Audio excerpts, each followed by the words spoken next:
एक गांव में रंगनाथ नामक एक फूलों का व्यापारी रहता था।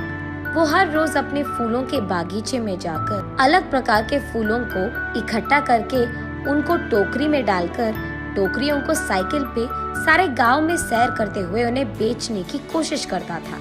फूल है अम्मा, फूल, अलग प्रकार के फूल है, जल्दी ले लो, ताजे ताजे फूल। ऐसे उनको बेचने की कोशिश करता था। लेकिन ऐसे सारा दिन गांव में सैर करने के कारण रंगनाथ के पैर बहुत दुखते थे। वो एक दिन अपनी पत्नी रामूलम्मा से ऐसे कहता है, हर रोज इस साइकिल पे फूल बेचने की कोशिश कर कर के मेरे पैर बहुत दुख रहे हैं। मुझे अब नहीं लगता कि मैं इन फूलों को बेच पाऊंगा। हमारे सारे पड़ोसी खेती ही करके पैसे कमाते हैं, एक सिर्फ आप है जिनको कुछ हटके कुछ अलग करना था, इसलिए शुरू कर बैठे ना फूलों का बागीचा। उन लोगों की कमाई देखो हजारों में है और हमारा देखो कहाँ है। और अब तो तुम्हारा स्थिति भी नहीं है कि तुम फूलों को बेच सके। अब भगवान जाने हमारा क्या होगा, ऐसे कहती है। तब रंगनाथ इस सोच में पड़ जाता है कि इस मुश्किल का हल कैसे मिलेगा। एक दिन वो यही सोचते हुए अपने फूलों की बागीचे में जाता है। तब वहाँ उसका दोस्त राजा राम आता है। कैसे हो रंगनाथ, कैसे चल रहा है तुम्हारा फूलों का व्यापार? क्या व्यापार, क्या चलना, एक फूटी कौड़ी नहीं मिल रही मुझे। क्यों रंगनाथ, ऐसा क्या हो गया? फूल बिक नहीं रहे हैं क्या? फूल भी नहीं बिक रहे हैं और मैं भी उन्हें बेचने नहीं जा रहा। हाँ क्यों, क्या हुआ? कुछ नहीं यार, इस साइकिल को चला चला कर मेरे पैर ना लग रहे हैं कि मर ही गए। मेरी टांग इतने खींचते हैं, इसलिए कुछ दिनों से मैं फूल बेचने नहीं जा पा रहा हूँ। अरे रे, हाँ क्या? तो फिर आप क्या करना चाहते हो?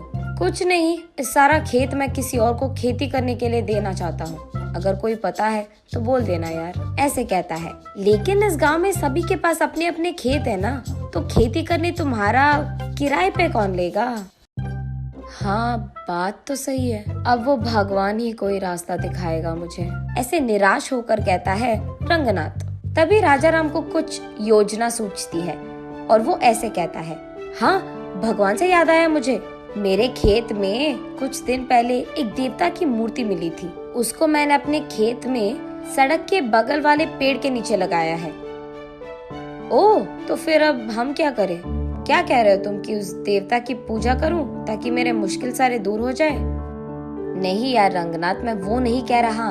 तुम्हारे व्यापार में अगर मुझे एक हिस्सा मिलेगा तो मैं तुम्हें एक उपाय दूंगा। अरे पहले उपाय तो बता दो यार। देख, अब तुम्हारे और मेरे खेत एक दूसरे के आमने सामने हैं और बीच में एक रोड भी है। अब उस रोड के बगल वाले पेड़ के नीचे ही तो मैंने उस देवता की मूर्ति को छिपाया है।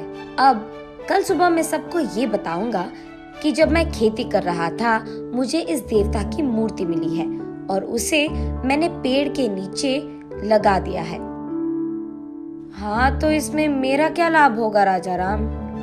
हाँ हाँ वही आ रहा, सुनो तो सही। अब मैं ये भी कहूँगा कि उस देवता की मूर्ति के पास मुझे कुछ पुरानी कागज पत्र मिले हैं और ये कि उस पे लिखा था कि ये बहुत बड़ी देवता की मूर्ति है और ये भी कि उस देवता को उस समय में सारा गांव सैर करवाते थे और इस जंगल में उगाए फूलों से ही वो अपने आप को संवारती थी। ऐसे मैं प्रकट करूँगा और उसके बाद मैं ये भी कहूँगा कि वो इस देवता के वजह से था कि चारों ओर अपने अपने खेतों में अलग प्रकार के बीज डालने के बावजूद वो देवी यही चाहती थी कि इस खेत में सिर्फ फूल उगाए जाए। फिर सबको मैं यकीन दिलवा दूंगा कि तुम भी देवता की सेवा ही कर रहे हो और उनका काम मान रहे हो। तब सिर्फ तुम्हारे खेत में उगाए हुए फूलों से ही उस देवी की पूजा करना चाहेंगे सभी। तब तुम्हारे बागीचे में सारे फूल बिक जाएंगे और इतना भी नहीं, तुम अपने खेत में ही बैठकर पैसे कमा सकते हो। साइकिल चलाने की तो कोई काम नहीं होगी तुझे, ऐसे कहता है राजा राम।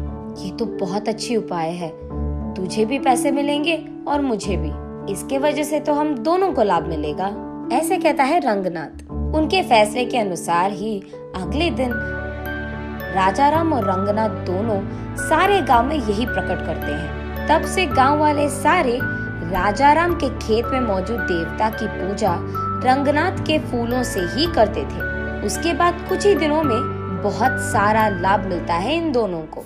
उसके कुछ ही दिनों बाद रंगनाथ की पत्नी रामूलम्मा अपनी सहेलियों के साथ जब बात कर रही थी, उसे सुनने में आता है कि उस गांव का जमींदार राजा राम के खेत में बहुत बड़ा मंदिर बनवाना चाहता है, क्योंकि वही देवी भी बाहर निकली थी। उसे ये भी पता चलता है कि इसी कारण वो राजा राम और रंगनाथ दोनों के खेतों को स्वाधीन करना चाहता है। उसके तुरंत बाद रामूलम्मा रंगनाथ और राजा राम को ये सब बताती है। अरे बाप रे, लग रहा है कि कुछ भी नहीं बचेगा अभी। अरे यार, तुम टेंशन मत लो, मैं हूँ ना। मुझे पहले से ही पता था कि ऐसा ही कुछ होगा, इसीलिए मैंने पहले ही इसका उपाय सोचकर रख लिया है। अगले ही दिन राजा राम कहता है सबसे कि उसे और कोई पुराने कागज पत्र मिले हैं। तब वो सबसे कहता है कि एक पंडित के समक्ष में वो सबके सामने उस पंडित से पढ़वाएगा कि उन पत्रों में क्या लिखा है। और ये सुनने के लिए गांव वाले सारों को राजा राम के खेत के पेड़ के नीचे मौजूद रहना होगा। इसी बात का डंडोरा पिटवाता है राजा राम। गांव वाले सारे देवी के मूर्ति के पास पहुंचते हैं। तब एक पंडित राजा राम के दिए हुए पुराने कागज पत्र को पढ़ता है। उसमें ये लिखा रहता है कि उस देवता को प्रकृति बहुत अच्छा लगता था। धूप, बारिश और सर्दी से उनको बहुत प्यार था, और इसी जंगल के उस खेत में उगाए हुए फूलों से उनको संवारना भी बहुत अच्छा लगता था। और इतना ही नहीं, जब परिवार के समस्याएं या नई शादीशुदा जोड़ियां उनसे उनकी आशीर्वाद लेते हैं और उस जंगल के फूलों से देवी को पूजते हैं, तब देवी का आशीर्वाद उन्हें मिलता है। यही लिखा है उन पुराने कागज पत्र में। तब सब लोगों को समझ आता है कि देवी के मर्जी के बिना यहाँ मंदिर बनवाना शायद अच्छा नहीं है, इसीलिए मंदिर बनवाने के सोच को फिलहाल रोक लेते हैं, जमींदार के साथ साथ गांव वाले भी। ऐसे राजा राम के उपाय के कारण नई जोड़ियां और परिवार समस्याएं लेकर वहाँ बहुत लोग आते थे और उस देवी की मूर्ति को रंगनाथ के फूलों से पूजते थे। रंगनाथ वही एक फूलों का दुकान खोलता है। अलग प्रकार के फूल और अलग प्रकार के फूलों की मालाएं वहाँ मिलती थी, और उसके वचन के अनुसार ही जितने पैसे वो कमाता था उसमें से एक हिस्सा हमेशा राजा राम को देता था। ऐसे वो दोनों दोस्त एक अच्छे उपाय से उनके सारे मुश्किलें दूर कर देते हैं और खुशी से जीते हैं।